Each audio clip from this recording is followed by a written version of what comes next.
Bonjour et bienvenue à cette première édition du Zoom JP Morgan Asset Management. Le concept, se retrouver chaque trimestre autour d'un mot qui caractérise les thèmes et notre attitude vis-à-vis du marché sur le trimestre à venir. Ce mot, c'est la surprise. Première surprise, le Brexit.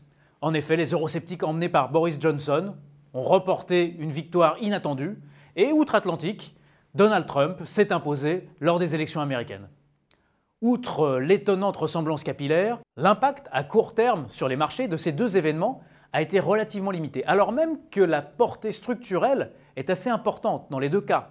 Si je prends le cas du Royaume-Uni, eh bien, sont remis en question de façon structurelle la libre circulation des capitaux et des personnes au sein de l'Union et plus largement la construction européenne. L'impact peut être bien sûr sur le prix des actifs britanniques, qui peuvent être sous pression, mais également plus largement sur la courbe de croissance européenne dans son ensemble.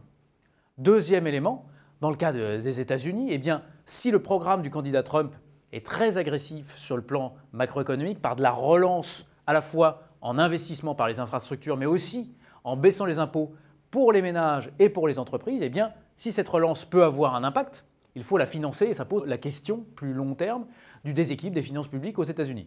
Enfin, dernier élément, le momentum macroéconomique s'est relativement dégradé. Si on constate ces dernières semaines des publications telles que celle du PIB, des commandes de biens durables, ou également de la production industrielle, qui sont sorties en dessous des attentes dans beaucoup de zones, et pour autant, le marché tient, et ça aussi, c'est surprenant. Qui dit environnement surprise, dit produit réactif et flexible.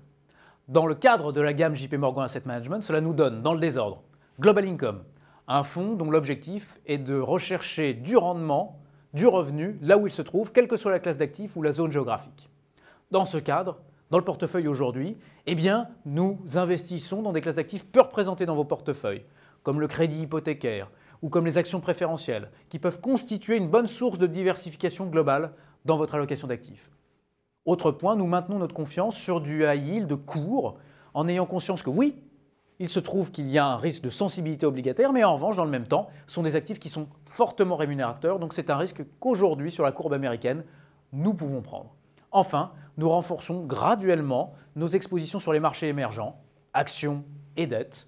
Nous venons de très bas, nous les renforçons progressivement, car ce sont des actifs qui, dans la durée, sur un horizon stratégique, nous paraissent tout à fait attractifs et rémunérateurs. Deuxième fonds dans cet environnement surprenant, Global Macro Opportunities. Notre fonds international intervenant sur toutes les classes d'actifs et ayant pour vocation la décorrélation. Dernièrement, nous avons supprimé un thème d'investissement à la suite des élections américaines. En effet, les thèmes d'investissement macro étaient 8, ils sont maintenant 7. Le thème inflation faible a été supprimé du portefeuille. L'impact en termes d'allocation d'actifs, il y en a deux principaux. Le premier, c'est l'augmentation de l'exposition globale au marché des actions. Ces expositions sont toujours sur des secteurs défensifs essentiellement, des utilities, des télécoms, de la santé, mais néanmoins, les expositions ont été augmentées. Deuxième impact, la réduction, pour dire le moins, de la sensibilité obligataire, puisqu'aujourd'hui, dans le cadre du portefeuille, elle est négative en net, avec une sensibilité très négative, notamment sur les taux européens, les taux britanniques en particulier. J'en ai maintenant terminé.